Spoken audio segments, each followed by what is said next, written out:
Bapak, Ibu, dan Saudara yang dikasihi Tuhan, salam sehat dan tetap semangat untuk kita semua. Saat ini kita akan bersama-sama menghayati firman Tuhan dengan tema bukan keakuan tetapi ketulusan. Melalui perenungan firman Tuhan yang diambil dari kitab Kejadian pasal 40 ayat 6-8. Kejadian pasal 40 ayat 6-8 yang demikian. Ketika pada waktu pagi Yusuf datang kepada mereka, segera dilihatnya bahwa mereka bersusah hati. Lalu ia bertanya kepada pegawai-pegawai istana Firaun yang ditahan bersama-sama dengan dia dalam rumah tuannya itu, "Mengapakah hari ini mukamu semuram itu?" Jawab mereka kepadanya, "Kami bermimpi, tetapi tidak ada orang yang dapat mengartikannya." Lalu kata Yusuf kepada mereka, "Bukankah Allah yang menerangkan arti mimpi? Ceritakanlah kiranya mimpimu itu kepadaku." Amin. Bapak, Ibu, dan Saudara yang dikasihi Tuhan, suatu hari saya mendapat cerita inspiratif dari grup WhatsApp yang juga akan saya bagikan untuk Bapak, Ibu, dan Saudara. Ceritanya demikian. Ada seorang simbah atau nenek yang berusia kisaran 70 tahun. Setiap hari menjajakan makanan di pasar dan di jalan-jalan. Pada suatu waktu menjelang senja, makanannya hanya laku sedikit. Tiba-tiba ada seorang mas ojol atau ojek online menghampiri simbah dan berkata dalam bahasa Jawa, "Mbah, mbok kula nyuwun maem, sedina mboten angsal arta blas. Anak bojoku ya mbuh lah. Mbah, saya minta makan, sehari ndak dapat uang. Entah anak istri saya bagaimana." Melihat keadaan itu, simbah teringat anak-anaknya yang merantau jauh dan tidak bisa pulang karena corona.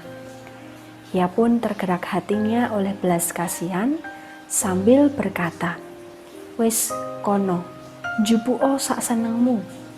Dimaem, gawa mulih nggo anak bojomu ya ora apa-apa. Ambil saja sesukamu, makanlah.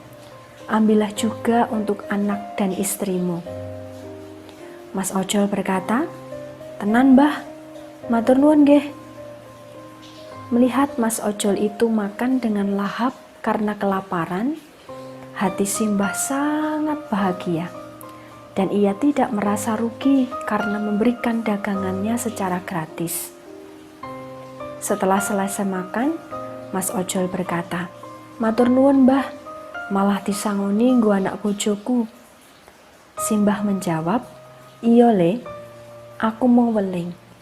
Aku dodolan iki mung srana. Ya, srana dalan berkaing Allah lan andum rejeki. Pracaya karo Gustimu, kowe iso ngrasake cukup bendina." Ternyata simbah itu baik. Tidak hanya memberi makanan, tetapi juga nasihat. Salah satu pesan yang menarik ialah ia berjualan sebagai sarana berbagi berkat. Ketulusan simbah itu sangatlah patut diapresiasi. Ia tidak merasa rugi. Waktu itu dagangannya hanya laku sedikit. Namun, ia malah memberi dengan cuma-cuma. Bahkan bukan hanya kepada mas ojol, tetapi juga untuk anak dan istrinya.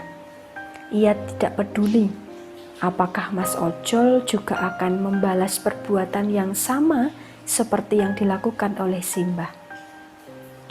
Bapak, Ibu, dan Saudara yang dikasihi Tuhan, meski dalam kondisi sulit, Yusuf juga tetap menghayati pertolongan, perhatian, dan kuasa Allah.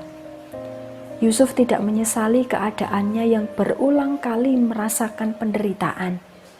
Entah perlakuan buruk dari saudara-saudaranya sendiri ataupun dari lingkungan sekitarnya yang seakan ingin membuat Yusuf celaka.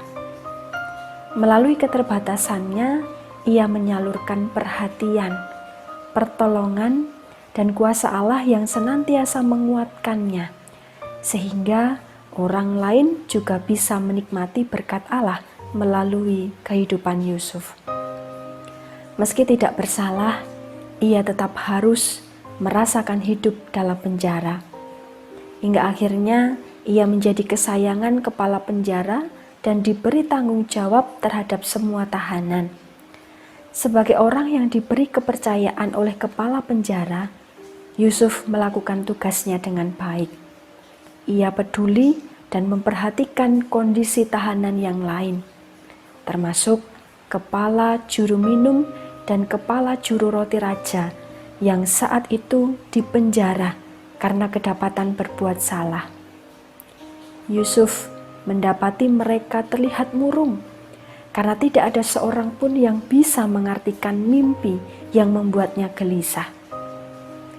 Yusuf tidak sampai hati melihat mereka murung, maka ia menolongnya dengan berkata, "Bukankah Allah yang menerangkan arti mimpi? Ceritakanlah kiranya mimpimu itu kepadaku."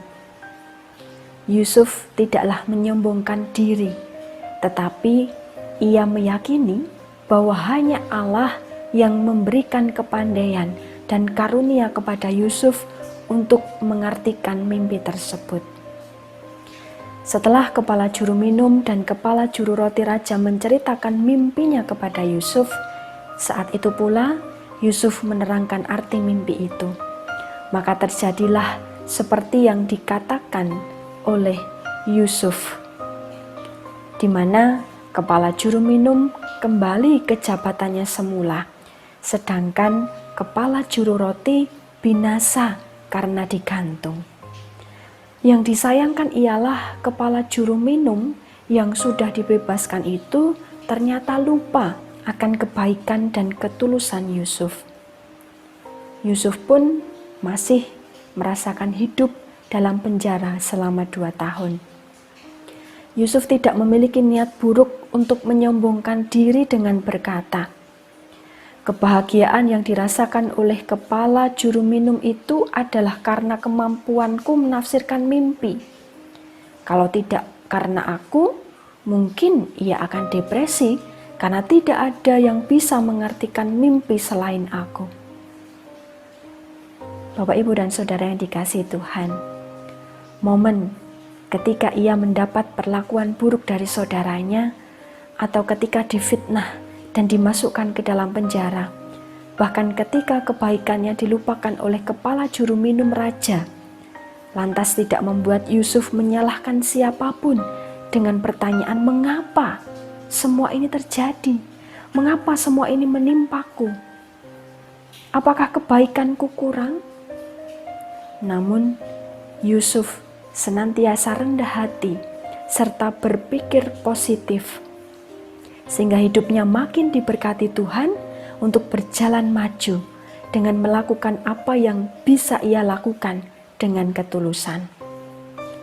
Simbah dalam cerita di awal berbagi melalui makanan yang ia punya, dan ia tidak berkata kepada Mas Ojol, "Kalau tidak karena aku, kamu dan anak istrimu tidak bisa makan." Namun Simbah berkata, ia berjualan sebagai sarana andum rezeki. Bapak, Ibu, dan Saudara yang dikasihi Tuhan, mari kita menyadari bahwa Tuhan memberi dan mengaruniakan berkat bukan sebagai sarana menyombongkan diri, namun sebagai sarana untuk kita bisa andum berkah bagi yang lain. Amin.